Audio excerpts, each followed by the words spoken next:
नमस्कार विद्यार्थी मित्रांनो, आज परत मी तुमचं तेजस कोचिंग क्लासेस आणि डेरा यामध्ये हार्दिक स्वागत करत आहे। आज आपण वर्ग 10वीचा विषय भूमिती सराव संच 1.4 याचा अभ्यास करणार आहात। त्या अगोदर तुम्हाला एक गोष्ट सांगू इच्छितो की तुम्हाला जर हा व्हिडिओ आवडला असेल तर नक्कीच लाईक आणि शेअर करायला विसरू नका आणि आमच्या युट्यूब चॅनलला सबस्क्राईब करा। तर चला पाहूया आपण सराव संच 1.4। पहा, पहिलाच क्वेश्चन दिलेले दोन समरूप त्रिकोणाचे संगत बाजूंचे गुणोत्तर 3:5 आहे, तर त्यांच्या क्षेत्रफळांचे गुणोत्तर काढा। आता लक्षात घ्यायचे तर दोन समरूप त्रिकोणाचे क्षेत्रफळ, आता जर त्याचे प्रमेय आहे की दोन समरूप त्रिकोणाच्या क्षेत्रफळांचे गुणोत्तर हे त्याच्या बाजूंच्या गुणोत्तरांच्या वर्गांचे वर्ग एवढे असते। तर आता समजा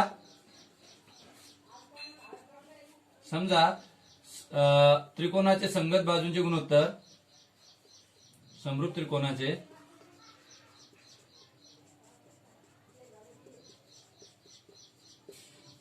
बाजूचे गुणोत्तर B1 व B2 मानू, म्हणजेच B1 B2 इज इक्वल 3:5 हे लक्षात घ्यायचंय। आता यापुढे समरूप त्रिकोणाचे क्षेत्रफळ बरोबर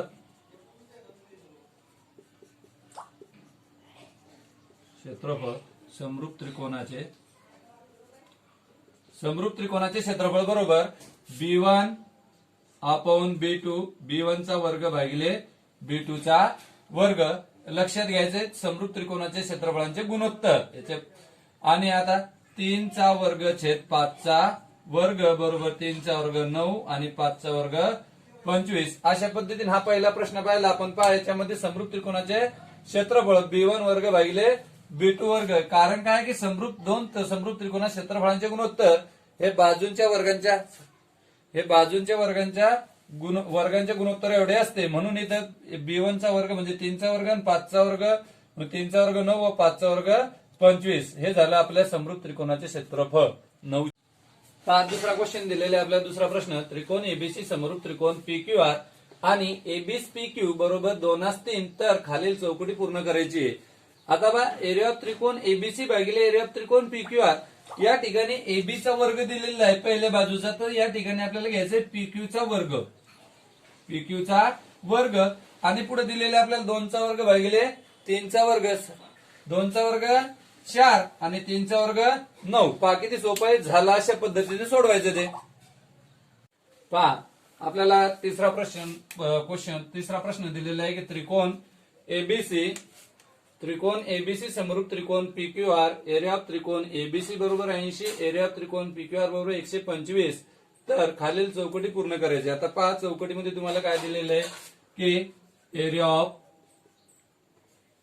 त्रिकोण एबीसी भागिले एरिया ऑफ त्रिकोण PQR बरोबर एरिया ऑफ त्रिकोण एबीसी भागिले एरिया ऑफ त्रिकोण PQR। आता लक्षात घ्यायचंय याचं गुणोत्तर काय राहील, AB भागिले PQ।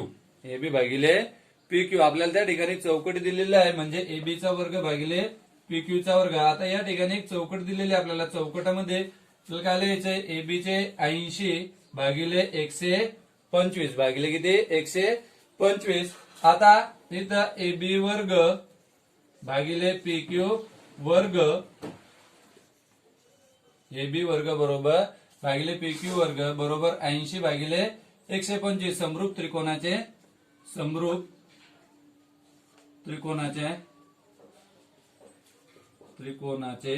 प्रमेय लक्षात घ्या, समरूप त्रिकोणाचे प्रमेय। आता पाय 80 ला आणि 125 ला 5 न भाग देऊया, किती ना 5 न, मग 16 न भाग जातो आणि इथं 25 न, 16 5 80 आणि 25 5 125। आता या दोन्ही बाजूचे समीकरणाच्या दोन्ही बाजूचं वर्गमूळ घ्यायचंय। काय घ्यायचंय, वर्गमूळ 4/25, दोन्ही बाजूचे वर्गमूळ घेऊन बंद करा।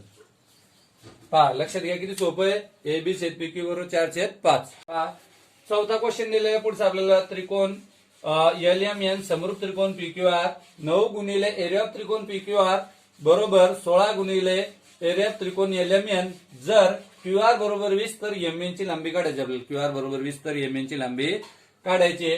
पहा आता आपल्याला प्रश्नामध्ये दिलेली माहिती 9 गुणिले एरिया ऑफ त्रिकोण पी क्यू आर बरोबर 16 गुणिले एरिया ऑफ त्रिकोण एल एम एन हे आपल्याला पक्षामध्येच माहिती दिलेली आहे.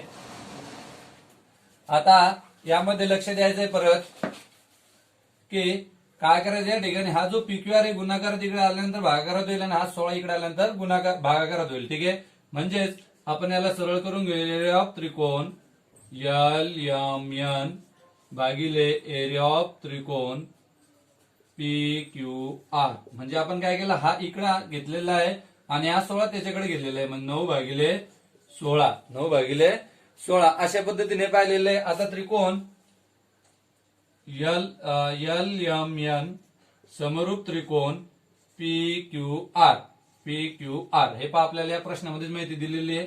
म्हणून आपण इथं पुढे लिहूया. पक्ष प्रश्नामध्ये माहिती दिलेली त्याच्याबद्दल लक्षात आलं तुमच्या. मग आता समरूप त्रिकोण आहे म्हणून एरिया ऑफ त्रिकोण L M N area of त्रिकोण एल एम एन भागिले एरिया ऑफ त्रिकोण पी क्यू आर बरोबर. आता पहा आपल्याला याच्यात दोन बाजू दिलेले क्यू आर आणि एम एन. मग एम एन चा वर्ग भागिले क्यू आर चा वर्ग समरूप त्रिकोणाच्या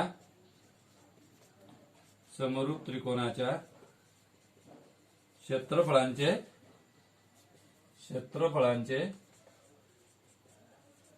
प्रमेय. लक्षात घ्या, समरूप त्रिकोणाच्या क्षेत्रफळांचे प्रमेय. आता बघा याची लांबी दिलेली आपल्याला 9/16 एम एन ची आपल्याला काढायची आहे एम एन आणि क्यू आर ची दिलेली आपल्याला 20 चा वर्ग. लक्षात घ्या एम एन चा वर्ग. मग 9/16 बरोबर एम एन चा वर्ग जसा आहे तसाच आणि 20 चा वर्ग 400. तिरपा गुणाकार करायचा आपल्याला. या ठिकाणी काय करायचं आहे, तिरपा गुणाकार. किंवा तिरपा गुणाकार न करता येत आपण या दोन्ही बाजूचं वर्गमूळ घेऊन टाकूया. दोन्ही बाजूंचे वर्गमूळ 9चा वर्गमूळ 3 आणि 16चा वर्गमूळ 4 एम वर्गमूळ एम एन आणि 20चा वर्गमूळ किती 20 फक्त. दोन्ही बाजू काय घेतलं आपण वर्गमूळ घेऊ. आता या ठिकाणी तिरपा गुणाकार करायचा आहे म्हणजे एम एन बरोबर तयार होईल समीकरण 3 गुणिले 20 भागिले 4. 4 1 4 5 20 आणि 5 3 15 म्हणजे एम एन ची लांबी किती आली आपली इथं 15. एम एन ची लांबी किती आलेली आहे 15 एकक. लक्षात आलं तुम्हाला. हे किती सोप्या पद्धती. पहा आता 5वा क्वेश्चन दिलेला आहे आपल्याला. दोन समरूप त्रिकोणा क्षेत्रफळ आहे. क्षेत्रफळ 225 चौरस सेंटीमीटर व 81 चौरस सेंटीमीटर आहेत. जर लहान त्रिकोणाची एक बाजू 12 सेंटीमीटर असेल तर मोठ्या त्रिकोणाची संगत बाजू काढायची आपल्याला. काय काढायची, मोठ्या त्रिकोणाची संगत बाजू. आता यामध्ये पाहायचं आपल्याला. समजा इथं लिहिणार आपण, आपल्याला माहित नाहीये. समजा मोठ्या त्रिकोणाची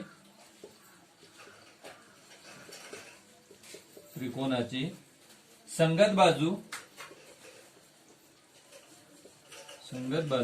B1 मानू व लहान त्रिकोणाची संगत बाजू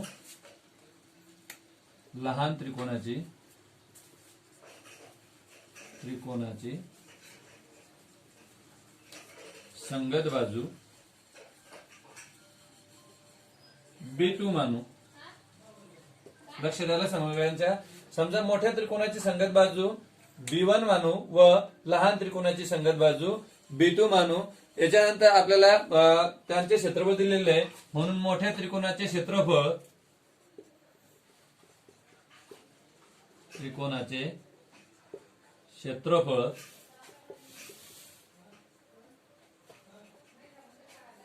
भागिले लहान त्रिकोणाचे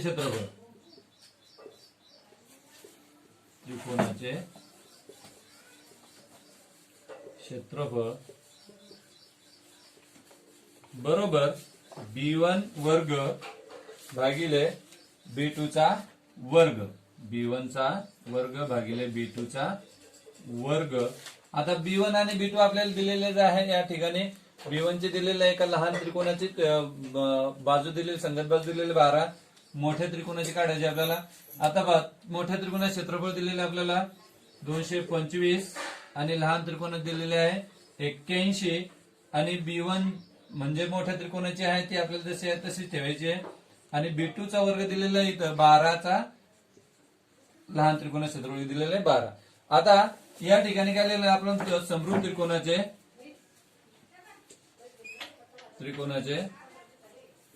समरूप त्रिकोणाचे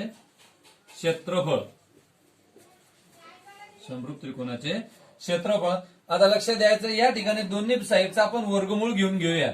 15चा वर्ग आहे 225 आणि 9चा वर्ग आहे 81. B1 चा वर्ग म्हणजे B1 आणि 12चा वर्ग म्हणजे इथे फक्त 12 लिहायचे. या पुढे लिहायचं आपल्याला दोन्ही बाजूंचे वर्गमूळ घेऊन दोन्ही बाजूंचं काय करायचं आपल्याला या ठिकाणी वर्गमूळ घ्यायचं आहे. आणि या ठिकाणी आता पहा आपल्याला B1 ची लांबी काढायची तिरपा गुणाकार करायचा आहे. B1 बरोबर 15 गुणिले 12 भागिले 9 म्हणून B1 बरोबर या पहा इथं 3 त्रिक 9 आणि 3 पाचे 15 परत 3 चूक 12 म्हणजे 5 चूक 20 म्हणजेच मोठ्या त्रिकोणाची संगत बाजू मोठ्या त्रिकोणाची संगत बाजू 20 सेंटीमीटर आहे. किती आहे? 20 सेंटीमीटर आहे. अशा प्रकारे हा 5वा प्रश्न आहे. दोन मोठ्या त्रिकोण क्षेत्रफळाचे संगत बाजू आपण या ठिकाणी काढलेला आहे. 6वा प्रश्न दिलेला आहे आपल्याला त्रिकोण एबीसी व त्रिकोण डीईएफ हे दोन्ही समभुज त्रिकोण आहे व एरिया ऑफ त्रिकोण एबीसी एरिया ऑफ त्रिकोण डीईएफ बरोबर एकाच 2 असून एबी बरोबर 4 तर डीई ची लांबी काढायची.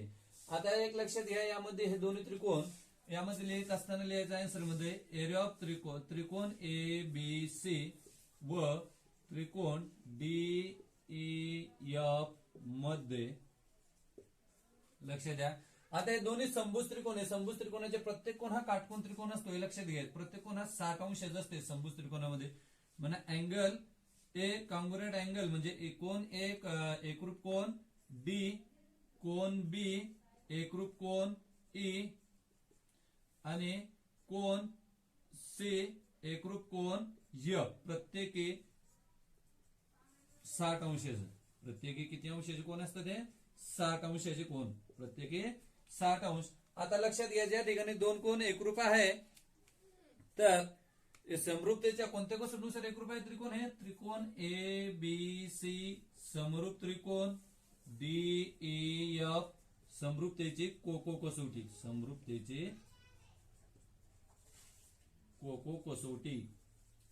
कोणती कसोटी आहे कोको कसोटी. आता या दोन कसोटीनुसार हे दोन त्रिकोण समरूप आहेत. आता समरूप त्रिकोणाचे संगत बाजू पाहिजे आपल्याला. काय पाहिजे? समरूप त्रिकोणाच्या संगत बाजू म्हणजे एरिया ऑफ त्रिकोण ए बी सी भागिले एरिया ऑफ त्रिकोण डीईएफ बरोबर पहा या ठिकाणी त्रिकोण एबीसी ची एक संगत बाजू दिलेली आपल्याला एबी आणि याची बाजू दिलेली आहे डी म्हणजे ह्या दोन बाजू घ्यायचा एबी वर्ग भागिले डी वर्ग एबी वर्ग भागिले डी वर्ग समरूप त्रिकोणाचे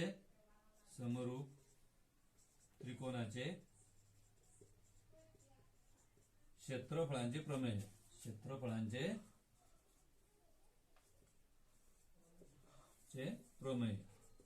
लक्ष द्यायचं इथं पहा एरिया ऑफ त्रिकोण एबीसी भागिले एरिया ऑफ त्रिकोण डीईएफ बरोबर एबी वर्ग भागिले डीई वर्ग समरूप त्रिकोणाचे क्षेत्रफळ.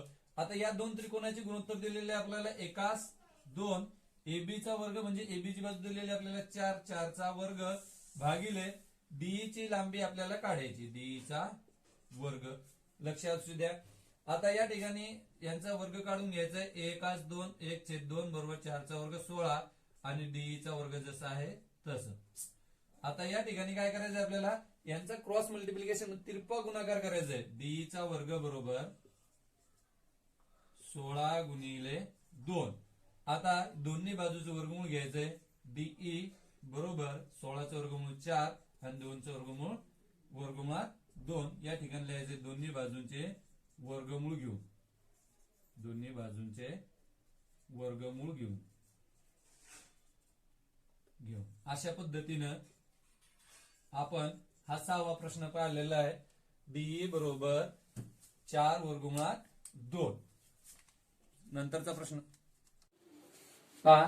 7वा क्वेश्चन पहा. सोबतच्या आकृतीमध्ये रेख पीक्यू समांतर रेख डीई, एरिया ऑफ त्रिकोण पीक्यूई बरोबर 20 चौरस सेंटीमीटर एकक. तर जर पीएफ बरोबर 2 डीपी आहे तर एरिया ऑफ चौकोन डीपीक्यू काढण्यासाठी खालील कृती पूर्ण करायची आपल्याला. आता पहा आपल्याला त्यामध्ये जे दिलेले एरिया ऑफ त्रिकोण पीक्यूएफ बरोबर 20 चौरस एकक दिलेले आहे. पीएफ बरोबर 2 डीपी म्हणजे डीपी बाजूची दुप्पट आहे ते हे आपल्याला पक्षीमध्ये दिलेले आहे. आपण समजा डीपी बरोबर एक्स मानू. काय मानूया? डीपी बरोबर एक्स. ही बाजू आपल्याला एक्स मानायची. आता मग आपल्याला डीएफ काढायची. हे लक्षात घ्या. मग डीएफ बरोबर डीपी अधिक पीएफ. डीएफ बरोबर डीपी अधिक पीएफ. मग आपण यामध्ये डीपी ची लांबी मानलेली आहे एक्स आणि पीएफ आहे. हे लक्षात घ्या. पीएफ काय 2 डीपी म्हणजे डीपी आपण एक्स मानली तर पीएफ बरोबर काय होईल 2x. पीएफ बरोबर 2x. मग x अधिक 2x बरोबर 3x. तशाच प्रकारे खाली दिलेले त्रिकोण एफडीई व त्रिकोण एफपीक्यू मध्ये आता पहा यामध्ये की त्रिकोण एफडीई कोण एफडीई याचा संगत कोण पाहायचा आपल्याला एफपीक्यू. लक्षात घ्या. कोण एफपीक्यू लक्षात घ्यायचं. या कोणाचा संगत कोण कोणता आहे? हा संगत कोण आहे. त्याच्यानंतर कोण एफईडी. एफईडी ला संगत कोण कोणता आहे? एफक्यूपी याला संगत कोण हा आहे. म्हणून कोण एफक्यूपी हा झाला संगत कोण. त्यानंतर दिलेलं आहे की त्रिकोण एफडीई समरूप त्रिकोण एफपीक्यू समरूपतेची कसोटी. म्हणून या एरिया ऑफ त्रिकोण एफडीई भागिले एरिया ऑफ त्रिकोण एफपीक्यू. आता याच्या संगत बाजू लिहायचं. काय लिहायचं आपल्याला? संगत बाजू. मग काय राहील? डीएफ चा वर्ग भागिले डीएफ चा वर्ग भागिले दुसरी बाजू कोणती सांगितलेली आपण?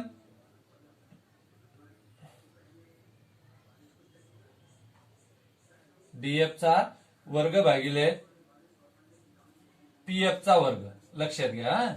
डीएफ चा वर्ग भागिले पीएफ चा वर्ग म्हणजे 3x चा वर्ग भागिले 2x चा वर्ग. आता 3x चा वर्ग 9x आणि 2x चा वर्ग 4x वर्ग. त्याच्यामधले x वर्ग काय झालं त्यामध्ये कटलेलं आहे. आता एरिया ऑफ त्रिकोण एफपीक्यू पुढे पाहायचंय 4/9 गुणिले एरिया ऑफ त्रिकोण एफपीक्यू. आता एफपीक्यू ची लांबी आपल्याला दिलेली आहे 20 चौरस सेंटीमीटर. इथं 20 लिहायचे. या 4 भाग द्यायचे. 4 20 आणि 9 45 चौरस एकक. काय लिहायचे या ठिकाणी? 45 चौरस एकक. आता हे झालं आपला आन्सर. पुढं एरिया ऑफ चौकोन डीपीक्यूई बरोबर त्रिकोण एरिया ऑफ त्रिकोण एफडीई वजा एरिया ऑफ त्रिकोण एफपीक्यू म्हणजेच एरिया ऑफ त्रिकोण एफडीई ची लांबी किती आलेली आहे? 45 आणि एफपीक्यू ची किती आहे? 20. 45 मधून 20 गेले किती राहिले? 25 चौरस एकक. अशा पद्धतीचा हा 7वा प्रश्न कृती आराखडा आपण कंप्लीट केलेला आहे. आणि तुम्हाला हा व्हिडिओ आवडला असेल तर नक्कीच लाईक आणि शेअर करायला विसरू नका. धन्यवाद.